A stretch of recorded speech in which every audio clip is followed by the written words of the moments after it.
एक छोटे से देश ईरान ने सुपर पावर अमेरिका को घुटनों पर ला दिया। बेचारे ट्रंप गिड़गिड़ा रहे हैं, सीज फायर की दुहाई लगा रहे हैं, चीन को मना रहे हैं कि ईरान को रोक दो, लेकिन ईरान रुकना तो दूर की बात है। खामनेई ने बयान जारी किया है कि किसी के सामने झुकेंगे नहीं और अब तो आर पार होकर रहेगा।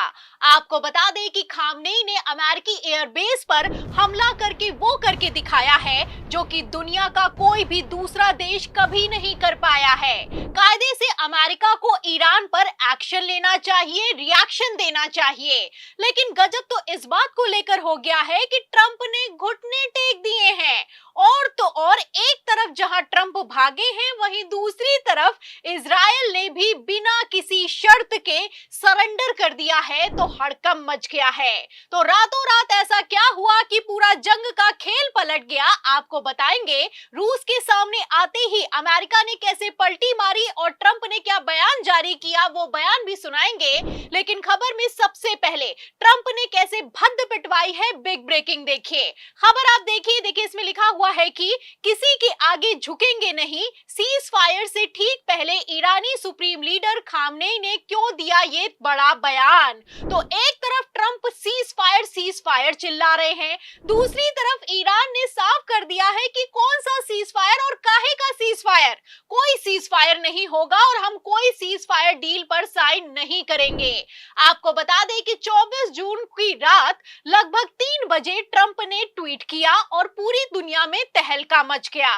ट्रंप ने लंबा चौड़ा संदेश लिखा कि मैं बधाई देता हूं कि ईरान और इजराइल के बीच में सीज फायर हो चुका है। पहले 12 घंटे के लिए ईरान हथियार डालेगा, अगले 12 घंटे के लिए इजराइल हथियार डालेगा। बेचारे ट्रंप एक तरफ जहां दबाव में आए, पलटी मारी, घुटने टेके, सीज फायर का जुमला फेंका, दावा किया कि पहले ईरान 12 घंटे के लिए अपने हथियार डाल देगा, वहीं दूसरी तरफ खेल उल्टा तब पड़ गया जब सीज फायर तो छोड़िए, 1 घंटे के अंदर ईरान ने ट्रंप के सारे दावों की हवा निकाल दी, धज्जियां उड़ा दी। खबर भी मौजूद है, खबर आप देखिए भास्कर की। देखिए इस खबर में लिखा हुआ है कि ट्रंप का दावा ईरान और इजराइल में सीज फायर, ईरान ने खारिज किया। इजराइल पर 6 बार बैलिस्टिक मिसाइल दागी, 4 की मौत हो चुकी है। तो ये खामनेई है, कोई विश्व गुरु मोदी नहीं है कि ट्रंप की बात मान लेंगे। ट्रंप चचा जो कहेंगे उसको फॉलो कर लेंगे।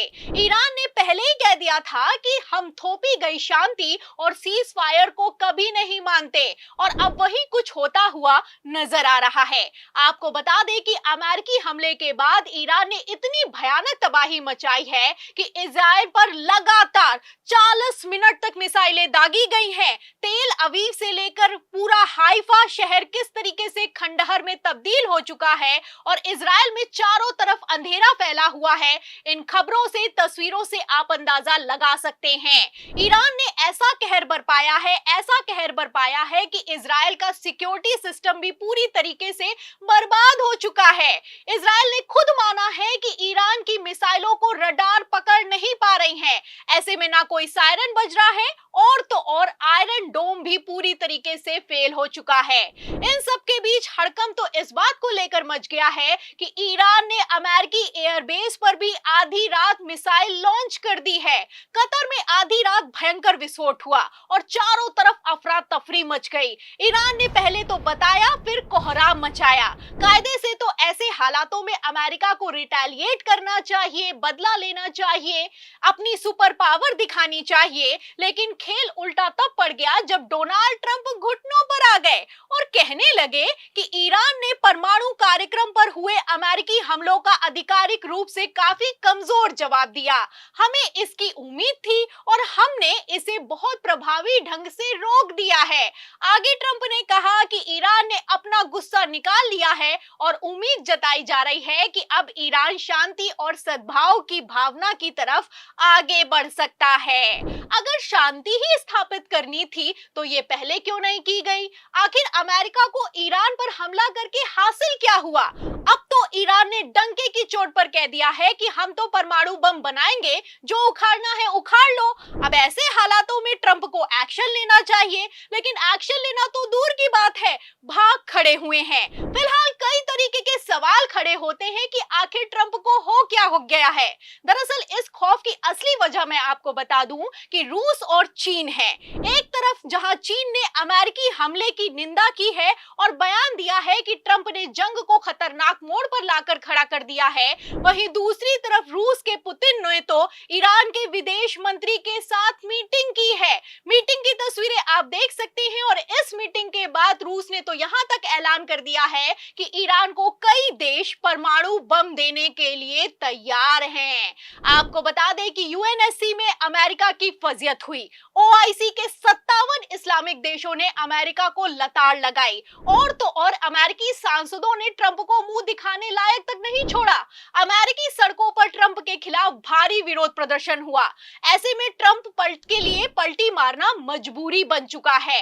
काश कि हमला करने से पहले ऐसी पलटी मारी होती, सीज फायर किया होता, शांति का संदेश दिया होता तो वाहवाही हो रही होती। लेकिन हमले के बाद सीज फायर का ऐलान करना ट्रंप को भारी पड़ गया है और इतना भारी पड़ गया है कि अमेरिका की नाक कट गई है। खेल समझिए, ट्रंप ने कई बार पलटी मारी। पहले कहा कि ईरान पर हमला करना है या नहीं इसका फैसला 2 हफ्तों में लेंगे, फिर 2 दिन में हमला कर दिया। हमले के बाद कहा कि हमने ईरान की न्यूक्लियर साइट को बर्बाद कर दिया है, अब ईरान को शांति की तरफ बढ़ना चाहिए। लेकिन 24 घंटे में फिर से ट्रंप पलट गए और कहने लगे कि ईरान को फिर महान बनाना है तो रेजिमे को बदलना होगा, खामनेई को उनके पद से हटाना होगा। दरअसल ट्रंप ने सोचा कि इस तरीके के बयान देंगे, अमेरिका पर हमला करेंगे तो खामनेई घुटनों पर आएंगे। लेकिन खेल उल्टा तब पड़ गया जब खामनेई के खेल ने ट्रंप को फंसा दिया। और कितना बुरा फंसा दिया, खबर देखिए। खबर आप देखिए एबीपी की। देखिए इसमें लिखा हुआ है कि ईरान के सुप्रीम लीडर खामनेई की पुतिन को चिट्ठी, बोले सिर्फ बयान देने से काम नहीं चलेगा, खुलकर साथ दे रूस। अब यहीं पर मैं आपको बता दूं पेच फंस गया है। डोनाल्ड ट्रंप ये अच्छे से समझते हैं कि अगर रूस और चीन से पंगा लिया तो भारी फजियत होने वाली है। ऐसे में खामनेई को हटाने वाले ट्रंप ने पलटी मार दी है और पलटी मारते हुए सीज फायर का ऐलान किया है तो डबल फजियत हो रही है। आपको बता दें ईरान ने 1 घंटे में ट्रंप के सीज फायर को फेल कर दिया है। ऐसे हालातों में सुपर पावर देश का राष्ट्रपति डोनाल्ड ट्रंप जोकर साबित हुआ है, झूठा साबित हुआ है, जुमलेबाज तो था ही और अब डरपोक साबित हुआ है। फिलहाल ईरान ने जैसे तेवर दिखाए हैं, ऐसे में सीज फायर का क्या होगा क्या नहीं होगा ये तो आने वाला वक्त बताएगा। लेकिन जिस तरीके की खबरें निकलकर सामने आ रही हैं, इतना तो साफ है कि इजराइल को बचाने चले थे ट्रंप, लेकिन अब खुद को बचाने की नौबत आ गई है। फिलहाल ट्रंप की जैसी हालत है और इजराइल जैसे भाग खड़ा हुआ है, ऐसे हालातों में इस जंग का क्या होने वाला है, इस सवाल के जवाब में इस पूरी रिपोर्ट पर आपकी जो भी राय है हमें कमेंट बॉक्स में जरूर लिखें। वीडियो को ज्यादा से ज्यादा शेयर करें, हमारे चैनल को लाइक करें, सब्सक्राइब करें, ज्वाइन करें। फिर मिलती हूँ अगली खबर के साथ, तब तक के लिए धन्यवाद।